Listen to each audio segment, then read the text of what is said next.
Hello and welcome everyone. I'm Robert Baharian and this is Masters in Investing. They say life never stops teaching and we never stop learning. This show is my exploration with investors to both understand and unpack what is going on in markets right now and what this means for business and for investors.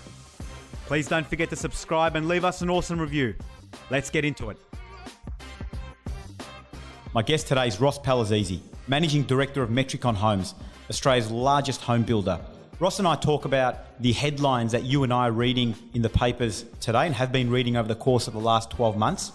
And we contrast that to what is actually going on from the people that are building the product, the people with the feet on the ground, dirt under the fingernails, what is happening in real life, and identifying the gap between what you and I are reading and what is happening on the ground.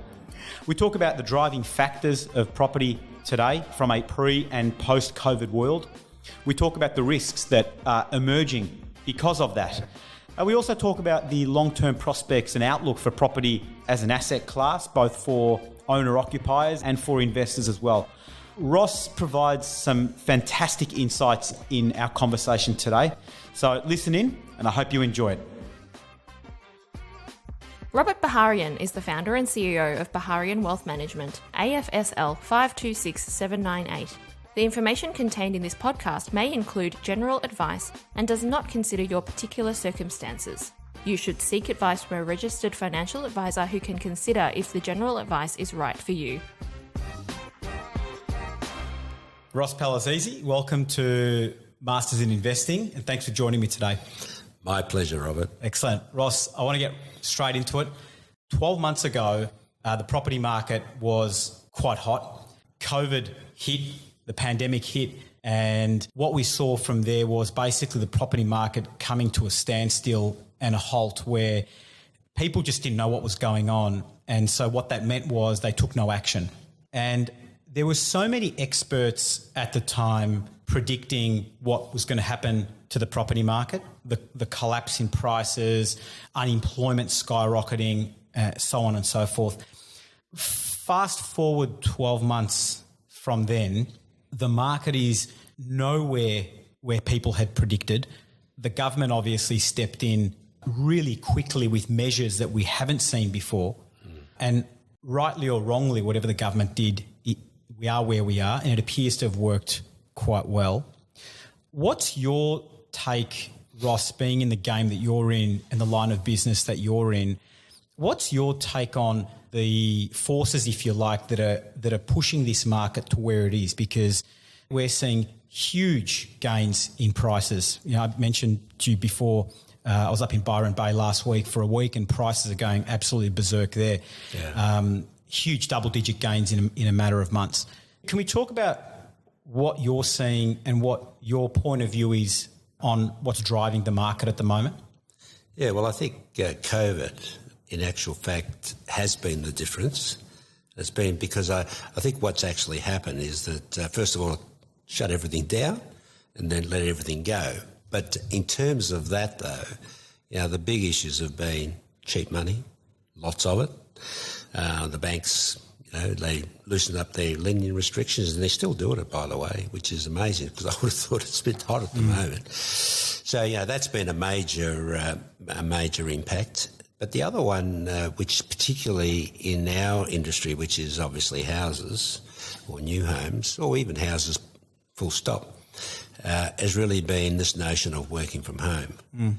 Because what that's actually done is that it's pushing people from out of apartments or even higher density areas into regional Australia in particular, but also just into, you know, if you're going to work from home, you've got to have a bit of space. You want space. You want space. And that's been a massive help. And obviously, you know, the government stimulus has been amazing. You know, this home builder grant has been extraordinary. You know, we've had sales like we've never had before. In fact, I suppose, well, like we talk about these. Last year we built 4,500 houses. This year we're going to build 6,500. Wow. So that's massive. Mind you, you know, it's coming with its challenges. But answering your questions, that's really the big thing. Government stimulus, cheap money, and also people's, if you like, have decided they They want to have a difference in the way they live, and they're going to need a house that's going to accommodate working from home. Now, is that going to survive? Who knows? Well, that's my question. Some of these measures are temporary, so government support, government stimulus, that's not a forever thing. No. A working from home may be. Time will tell whether or not this has actually shifted people's mindsets and the way that they want to live their lives. You and I have talked beforehand about, reflection and thinking about what we want to do with our lives and whether people want to keep continuing to commute an hour each way 5 days a week, sometimes 6, other 7 days a week. It can be pretty crazy. Whether that's a long-term fundamental shift is another question. We don't know. Low interest rates, that's not permanent either. No. You talked about 4,500 homes last year, 6,000 homes now. Do you think Australia still has a fundamental shortage in housing? Well, again, it gets back to there's going to be, wins and losses here. As I say, part of the shift is away from apartments. If you take Melbourne, for example, a lot of apartments empty because people have decided they're going to find a house to live in. So you've got to have that shift happening first. So you're obviously seeing some of that. Oh, well, we see it. Our regional housing business in Victoria is just... And where are some of your regional housing businesses? Well, all across Victoria, Ballarat, Shepparton, Bendigo, Albury-Wodonga. Where are you building the most houses in those areas at the moment? Oh, well, Geelong. Well, I suppose you can't really call Geelong regional, but... we might be offending some people here, Well, it's not. But, Geelong is probably one of the fastest growing suburbs or cities in Australia as we speak. But all of the regional towns are doing very well. The Sheppartons, for instance, Gippsland is booming. And I think right around Australia we're going to see a huge renaissance of smaller regional cities. And I was talking to one of my colleagues recently, and he was saying that in the US that's just normal. Lots of and I think for Australia, I think some of the if these towns get bigger, like we tried to have the Albury-Wodonga hub, if you like, that Whitlam tried to do many years ago. And I think that could become a reality now, provided this notion of working from home can exist. Then I think people will opt to maybe get themselves potentially a better lifestyle. Whether they get sick of living in a small town, who knows? But there's no doubt that everybody, when we research our staff, they're all looking for flexibility, not necessarily working full-time from home, but certainly having more flexibility. And what does that mean when you talk to your staff? What do they want? What does flexibility mean to them? Well, it means that, that they can be more flexible with when they work. Right. And obviously that for us, we're not uncomfortable with that because we quickly mobilised around about 2,000 staff. And I've got to say the productivity's been very good. So we haven't lost anything by that.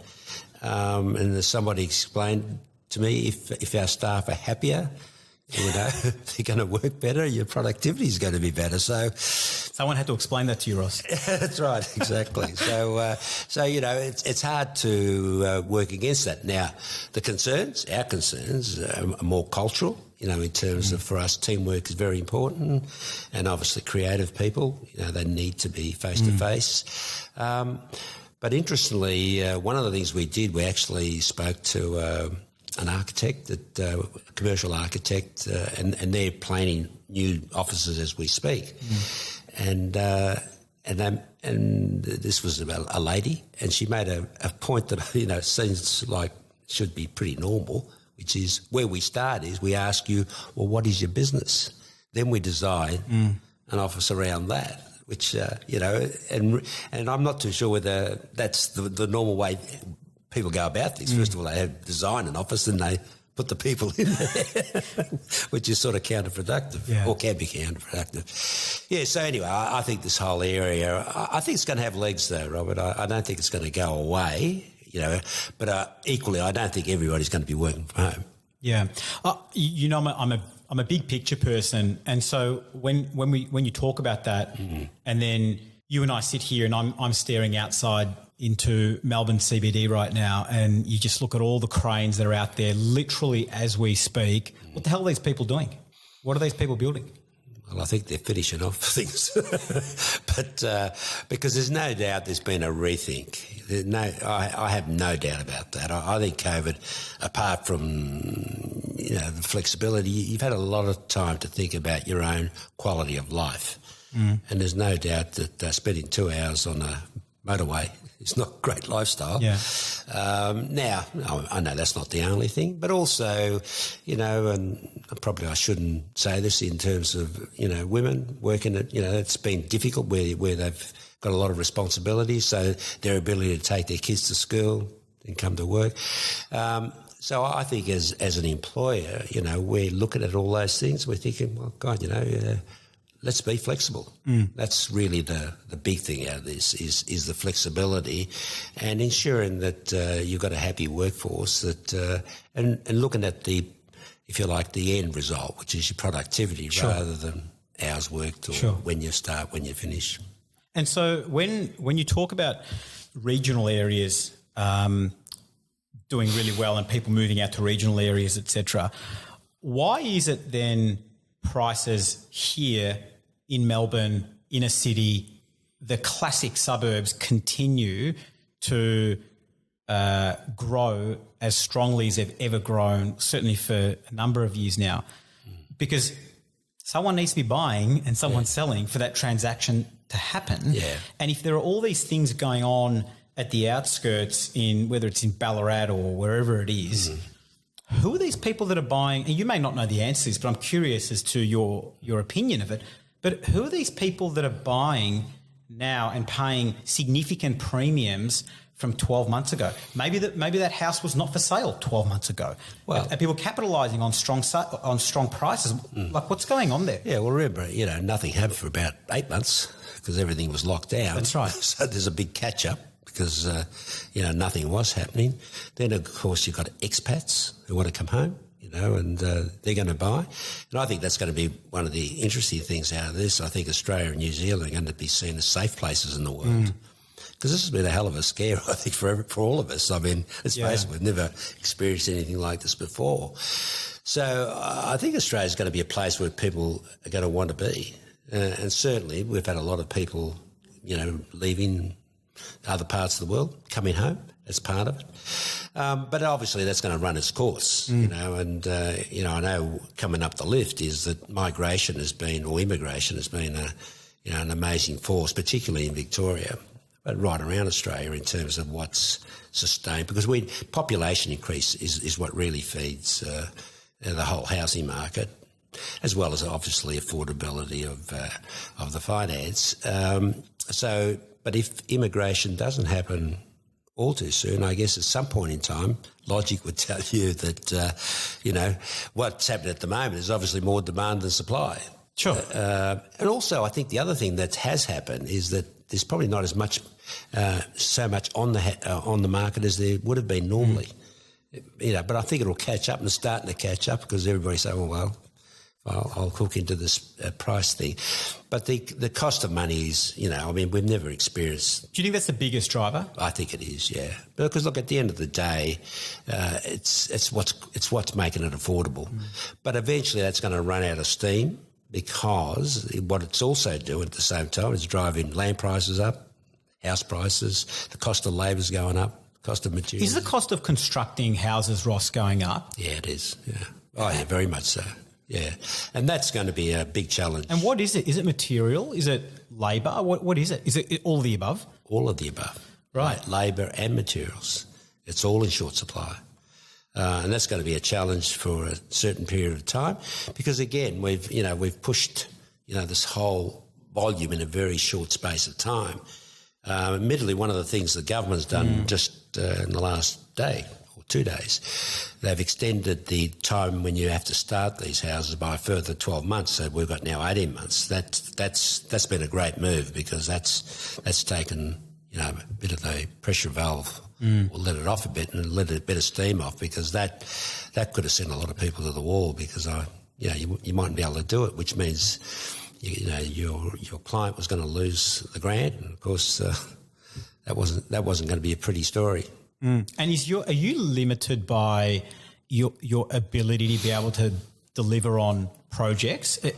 Is that what? There's no doubt. It's, we're not it's taken longer to build, obviously, because the resources are more scarce. So it's going to take longer now. Where we would have built a house, say, in 4 months, might take 5 months. And I guess we're not really at the pointy end yet. I'd say this has got in the next. You reckon we've got to run room to run? Oh yeah. I think, well, in terms of on site, sure. Because all the sales we've made, they're going to have to be built in the next 12 to 18 months. Like the buildings outside. Yeah, that's right, exactly. So there's going to be a lot of pressure on resources. The biggest beneficiaries of this are really going to be the tradies out there, because and maybe the land developers, where they've been able to push their prices up as well. I wonder then, I mean, you may or may not have been seeing a lot of the numbers coming out with inflation and long-term interest rates going up, etc. I think that is all good and well until, in order to sustain that, we need to see some sort of wage growth. And so with what you're saying, it sounds to me as though in that particular sector that you're telling me here right now that there is definitely pressure there. Definitely. Are you able to can you not capitalise on this and just start flooding the market with product, or that's not how it works? No. Well, because I think this is one of the really good things about new home industry in Australia. It's not all that speculative, which is actually good in a way, because it's not like in America where you go and build tracts and tracts of houses. Right. For instance, with us, we're the largest builder in Australia. Everything we built is built to order. So you don't build anything until you've sold it. Until we sold it, that's right. Yeah, so you don't ever get into that oversupply. But I guess, and the other thing that's starting to happen now is the investors coming back into the market. I think a lot of investors might be concerned about the share market and either don't understand it or is it overpriced. But a lot of, and also the banks have made it a bit easier for investors to borrow money, which they curtailed before. So that's adding a bit more pressure to the...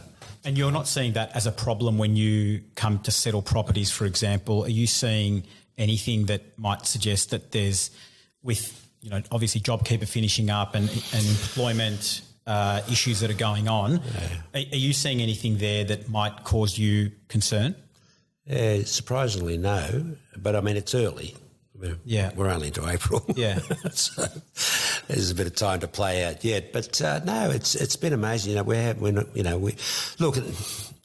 had any untoward cancellation rates or. No, this. I mean, what obviously, happens when people cancel? Sorry, how does the mechanics work when people cancel? Well, we give them their money back, and their deposit, right? Yeah.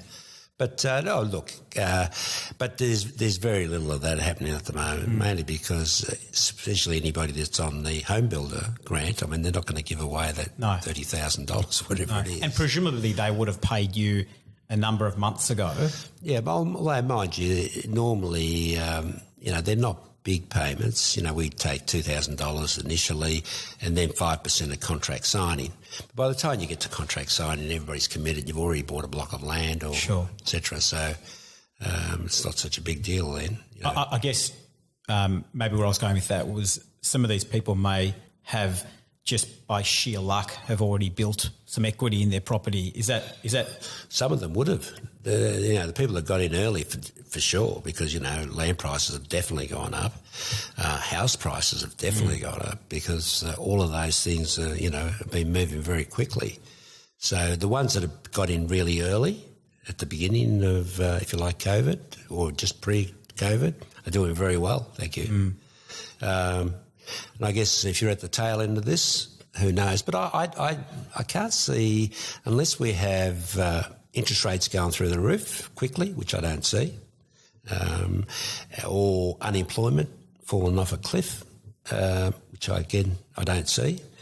I don't know what's going to... I mean, there's no doubt that sooner or later we're going to run out of people to sell to. Sure. But hopefully by that time we suspect that the government will want to increase immigration again, because that's still... You're talking more short term though, right? So the next 6 months maybe... There's no change in the next 6 months, we don't think. In fact, we're now past the home builder grant, etc., and our sales last week were right up to where they've been before. Wow. So, we haven't seen any difference at all. I read a headline, I think this morning or last night, I was just doing a bit of reading, and it said NAB predicts property prices to be up 10% by the end of the year. Mm-hmm. And whenever I don't know what you think about that, whenever I read things like that, I always feel like you need to take an opposite position in what the expert has to say, because last year, and it happens time and time again, last year property prices were supposed to fall, 20% or whatever it was. Maybe they did, but I haven't seen the numbers. And then the opposite happened. And here you've got experts again predicting, we're going to be up double digits. I just wonder how often the predictions are right. Well, I think that one is going to be right, mainly because the forces are there. Where there is actually more demand than our ability to supply. There are supply constraints all over the place, especially in the new home market. Land's a constraint. Finance isn't, but certainly land is, labour is, supply is, and those prices are going up. So until somebody says enough is enough, and I think that's likely to be when they can't afford to buy. The consumer? Consumer, yes. Yeah, yeah. And how long in your experience, whenever you've seen things like this happen, how long does it take to sort of play out and then for the risks to start emerging? Well, the one that we look at very closely is land sales, because, if land sales cool off, more than likely, that's the first. Most people buy the block of land before they buy a house. So we look at that closely, and again, there's no signs of that coming off that I can see. And there's places like Queensland that have been quiet for a long time, which are now are really very hot, and New South Wales, I think, is constrained already, mainly because land prices are so high, but regional New South Wales, I think, is going to boom, because where, Newcastle, places like that where the prices are cheaper, I think that they'll keep humming along. But it will get to a point where, whether it be interest rates, the actual prices of houses, they're going to bite into the people that can actually afford to buy them. And, we'll probably have less people looking for houses, because you're going to get to a point where we've satisfied a fair amount of the... And if you've got, labour as going up so high, if their incomes are going up, then they've obviously got a bit more money to spend on the house, for example, and then it's sort of the trickle down that happens from there on in. Won't be just in labour though. In our industry, it's also staff, etc. Because everybody products. You need more site managers, you need more draftees, you need more estimators, etc. So just generally, I think salaries will go up in our industry, and I'd imagine there must be other industries. This is why I was saying I think we've got an economy where you got winners and losers, and just depending on where that's at and how that plays out, it'll be interesting to see, because there are wage pressures in our industry, whether it be on site or in the office, to be quite honest. And do you find your customers are spending money on the nicer fixtures and nicer fittings, the nicer appliances, because of the grant that they're getting from the government, for example? Is that sort of free money for these people, or are they prudently, do you find they're managing it a bit better than maybe they could? The big impetus has been with first home buyers, and I think that was probably, apropos one of your other questions, where are these buyers coming from? I think people that would normally have said, I'm going to rent, not all. Sure. A lot of them are saying, well, I might as well buy because it's cheaper to buy than to rent. But again, that equation will change, because as you get more places that haven't got anywhere, they're not getting rentals, well, their rents are going to come down, I guess. And then as things start to heat up, I guess, if, labour's going up, wages are going up, and you do have genuine inflation starting to emerge, you're going to see interest rates, not only long-term but also shorter-term interest rates. And to your comment before, because money is cheap, which is driving prices. I mean, one of the things that that I looked at the other week was Australia's household debt. And again, this is big picture stuff, but household debt to disposable income is sitting at around 180%. Interestingly, though, interest payments to disposable income, do you know where they are? They're back to where they were in 1980. And that's what's driving it, because, look, everybody works to disposable income. I mean, that's the whole, because interestingly, one of the things that has happened also, as interest rates have come down, house sizes have gone up because basically people say, well, I want to buy the biggest house I can afford. And an interest rate is a big factor in that. And there's no doubt that if these prices get too hot, at some point in time, the RBA will say, well, okay, we tell the banks, you've got to rein in this. Not necessarily by putting rates up, mind you, because that could be lending standards, just tapping the brakes. Standards, and just bring it back where it'll be harder to actually borrow the money. Do you feel like Aussie consumers and investors are very reactive and probably don't take a step back and look at the bigger picture? So when we had the investor limits by APRA on the banks a few years ago now, the response was almost binary. That is, we're investing and now APRA said this, so now we're not investing and we're running in the opposite direction. Because I certainly don't think that is the regulator's intention to bring all things to a halt. Do you think that's sort of the general viewpoint of the Aussie? Well, look, I think, again, with all of us, whether you're Aussie or not, the fear of missing out is pretty strong. And you think that's back now? Yeah, absolutely. Well, because people see that prices are going up so quickly, and the media's got a big part to play in this thing, because they love making headlines, etc., missing out.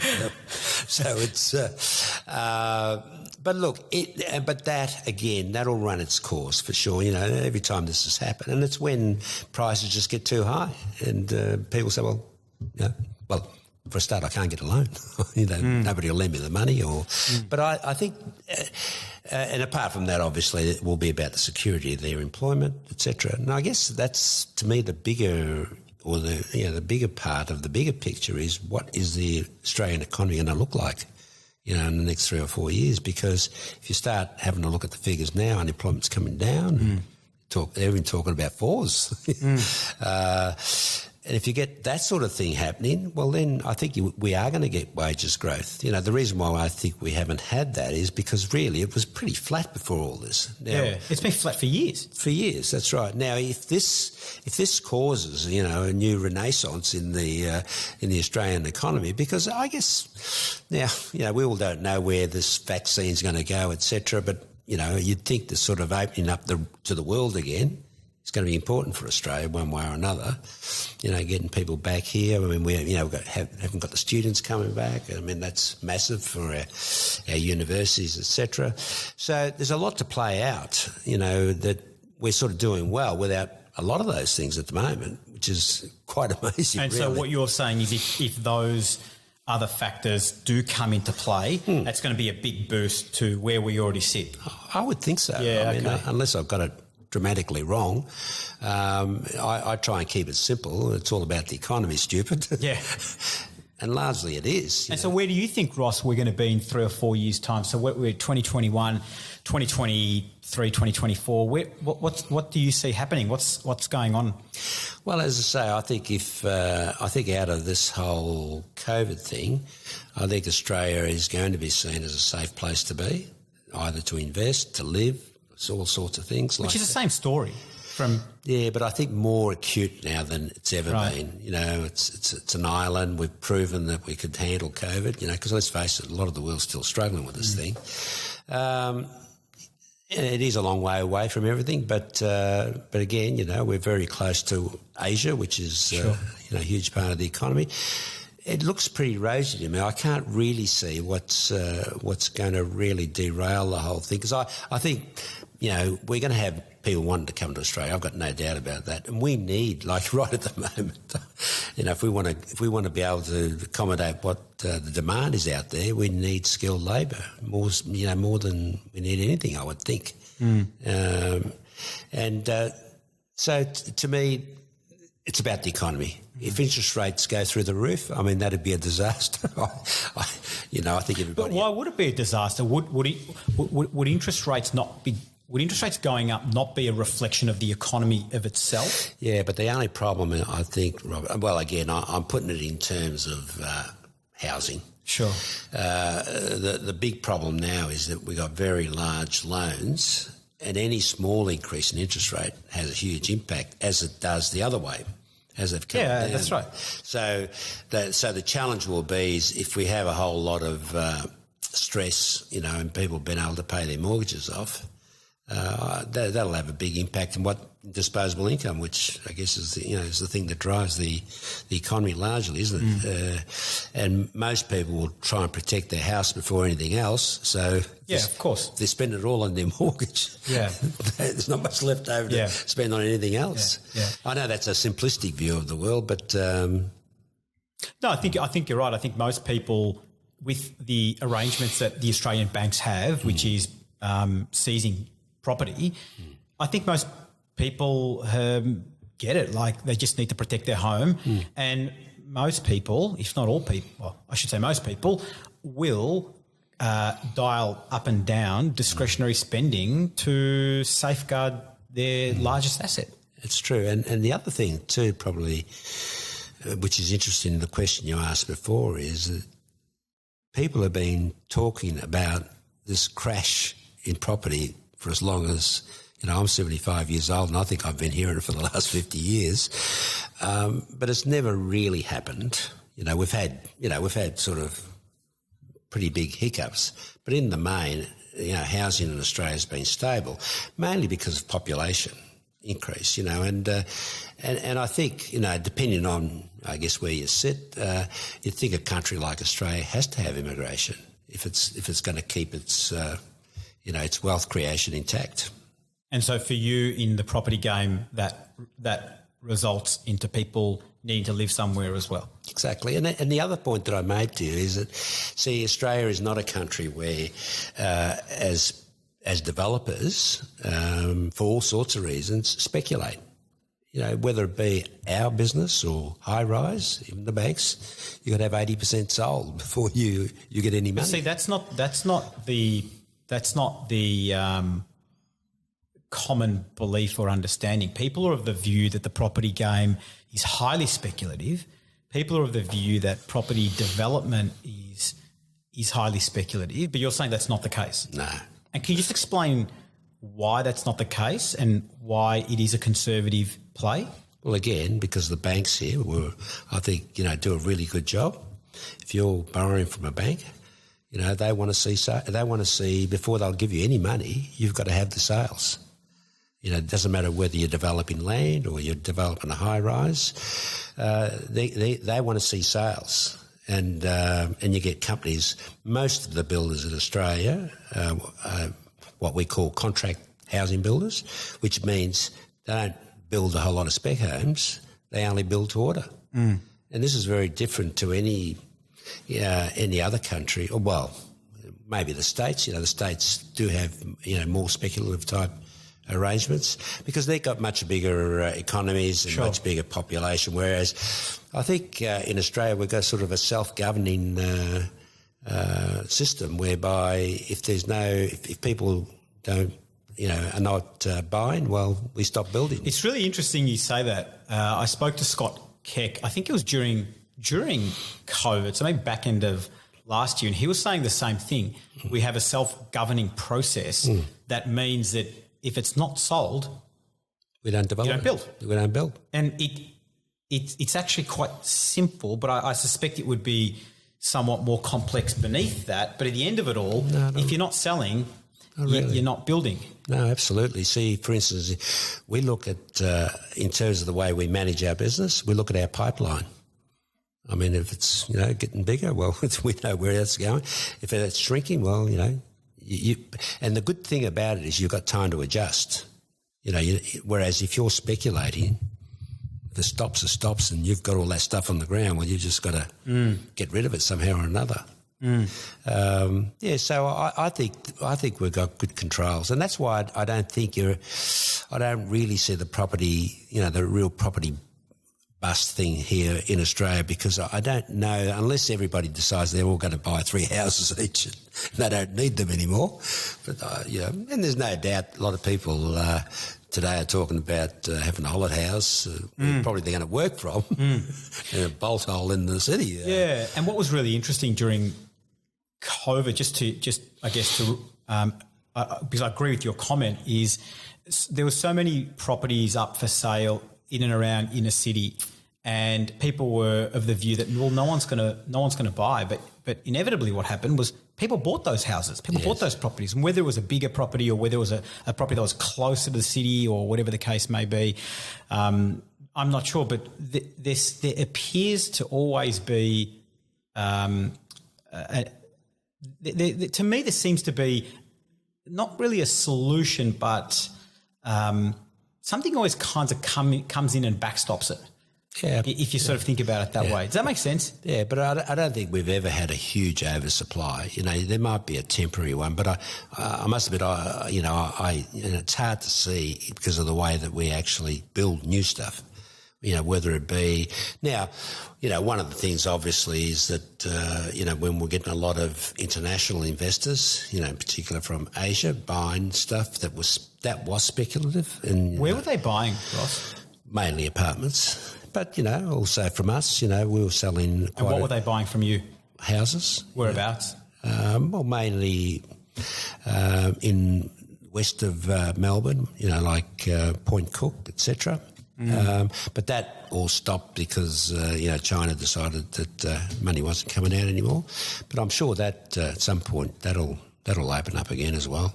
Do you find because the way I think about it in its most simplistic form is if we're out in the West somewhere and we've got land that's being unlocked, that's being rezoned residential, to me, please explain to me why prices will go up if I've bought a piece of land and I've engaged Metricon to go and build the house.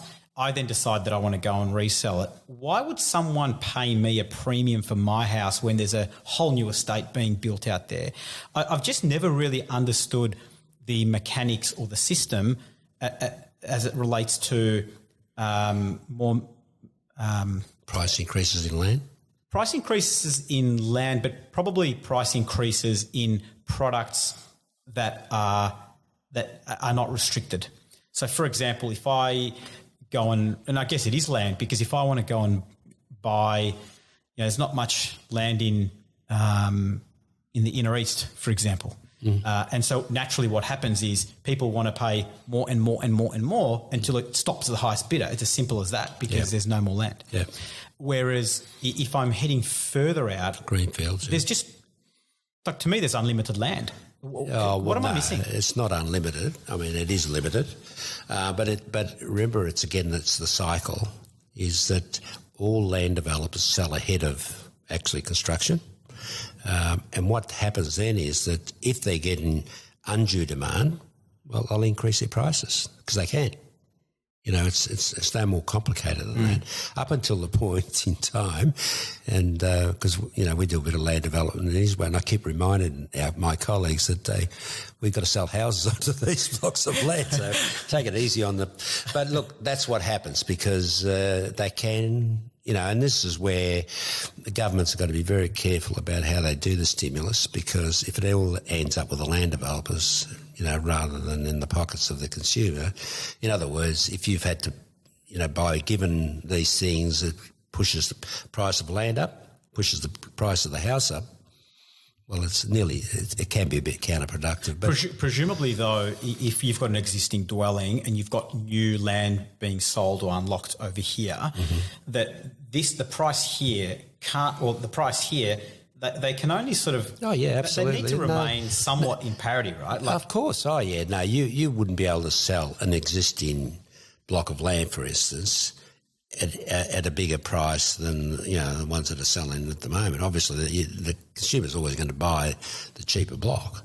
Or the newer house at the same price. But the thing is, if you bought a block here and the land developer is pushing his prices like this, well, you're going to, this could take only a few months. You might have made $20,000 or $30,000. Well, you will. You'll just sell it for whatever that price is over there. You mentioned land development. How much land development does Metricon or do you guys do? Yeah, we're in partnerships. For instance, down at Warrallee in Geelong, and we've got our own. We've got a joint venture at Beveridge, Mandalay. They're our two major developments, but we also do some infill lots, townhouses, etc., which are projects we normally do as joint ventures again. But we do all of those things outside of our housing business. Our housing business is strictly houses to order. That's it. Keep it nice and simple. And that's what you spend most of your time on? That's it. Yeah. That's our core business. And so looking ahead now, you said before that you think that this will run, it's got a bit of time to run. I think so. And you don't disagree with NAB's comments around 10% growth in pricing. And obviously that's an average because some areas won't grow in price and others will grow maybe 15, 20% like Byron Bay has, and I'm sure a lot of coastal areas have. Regional, Scott Keck is of the view that the whole regional play, that was always underway. I don't think anyone disagrees with that. But it's been turbocharged though. Yeah, it has been turbocharged. We were heading in that direction and it's been fast track, absolutely. Scott's view is that people don't realise, people will eventually realise that's not where they want to be, that their kids' friends aren't around the corner anymore and they've got to commute even more and it's not what it was. And he's of the view, and what he's saying is he's seeing already is people going and buying in Castlemaine, realising that, shit, this is not where we want to be, yeah. and then coming back. But as we know, with any pendulum, it goes here and it goes over there, and then eventually it settles somewhere in the middle. Sure. That's what will happen again. Yeah, and so look, but I think what it will change forever is that I think certainly regional Australia will get a lot of impetus out of this because, yes, some people will do that, but some won't. Whereas before it was one-way exit, all the young people out of the town, etc., which wasn't good. And I don't think it's good for Australia either to just keep blowing up Melbourne, Sydney. If we had a bit more popular. But that's what was going on. It's high density. Look outside. It doesn't have to be that way. No, it doesn't have to be that way. But looking at cities all around the world, that's what happens. But again, you've made a big assumption there, which is one of the main reasons is if that's the only place I can get a job to feed my family and educate them, well, that's what I'm going to have to do. But if there is an option, let's not understate this, if the option is, we're talking about it now, largely if you can work from home, it means we can get people from all over the world. Sure. They don't have to be sitting. Sure. Now, is that going to be, obviously it's not going to be the panacea for everything, but there's no doubt there's, for all of us, it's woken us up that you can do this. It's not impossible. And the big enabler is technology. The technology we've got now with broadband, blah, blah, blah, and high-speed internet, et cetera, it's making all that very, very possible. I don't disagree with you. I think landlords and whatnot in city need to now provide an even bigger incentive to make, whether it's tenants to occupy floor space or whatever the case may be, it needs to be even more compelling now to have to make that extra 60-minute commute in the morning and 60-minute commute on the way back. Talking to a number of people who are living in regional areas, they're saying we're seeing a huge influx of people coming in. And what they're feeling is that the community that we had is no longer, and it's almost being destroyed.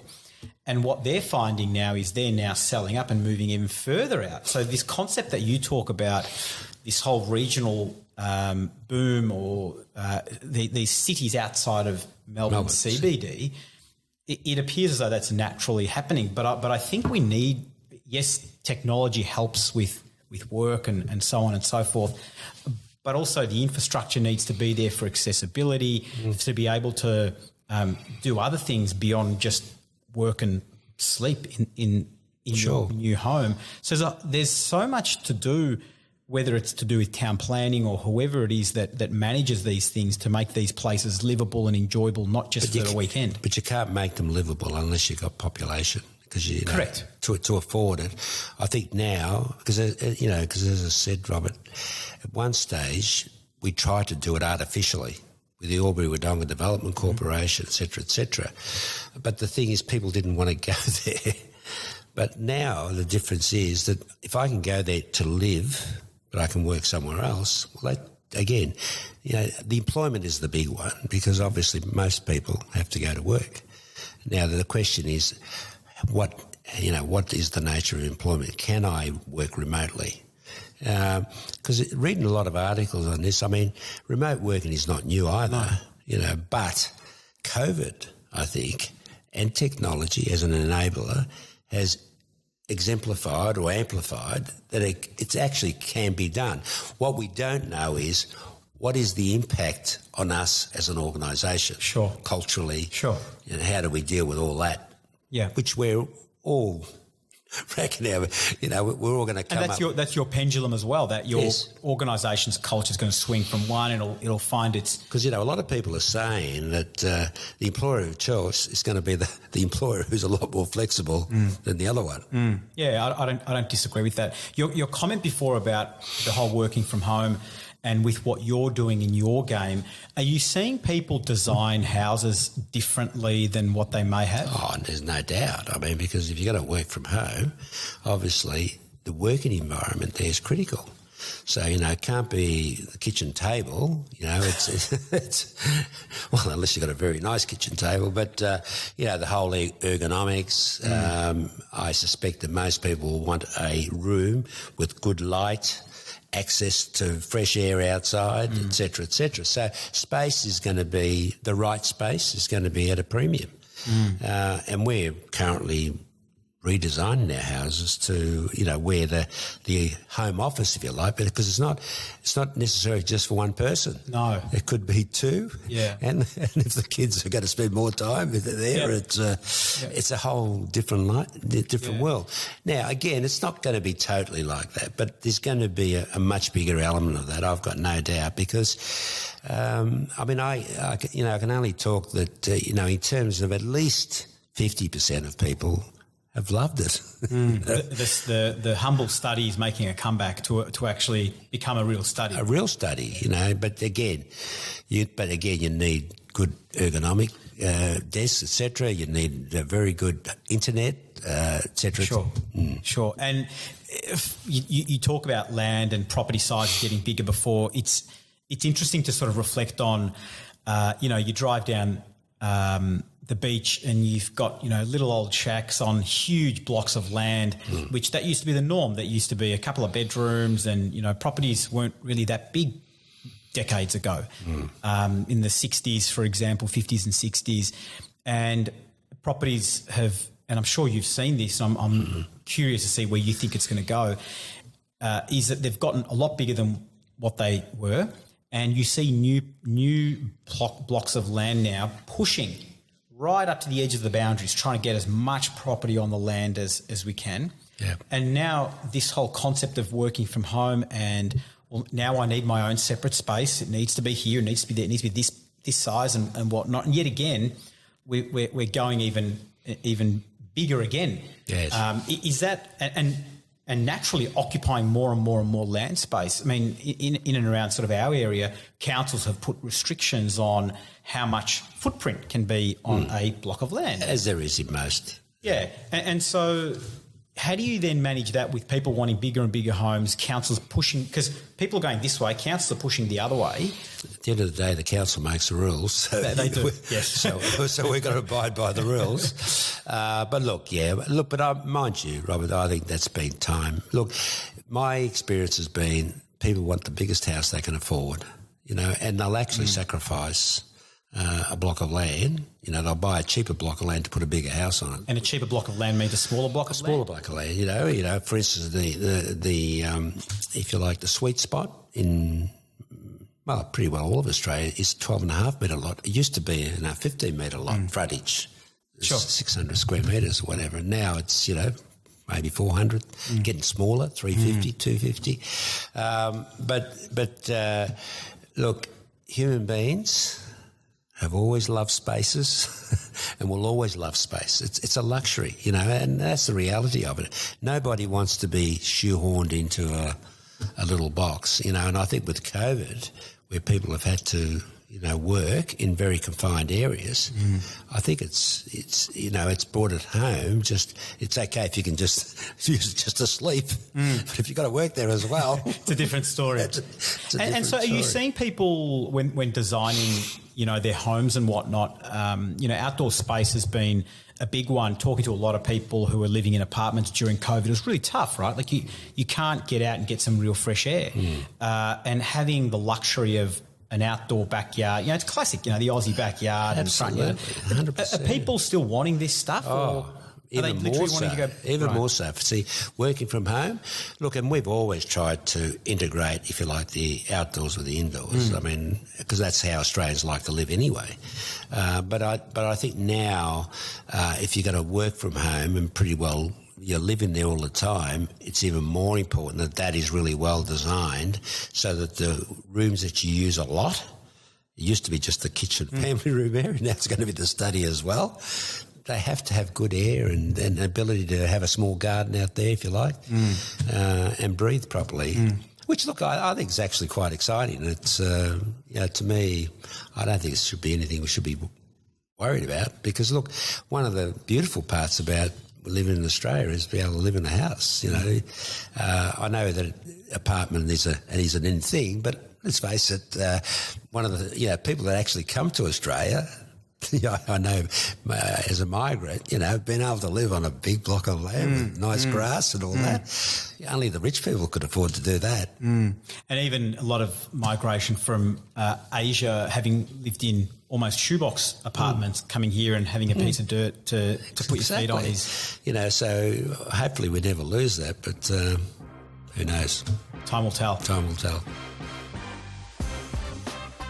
Ross, I really appreciate your time. It's good chatting to you. Thank you again. My pleasure, Robert. Awesome.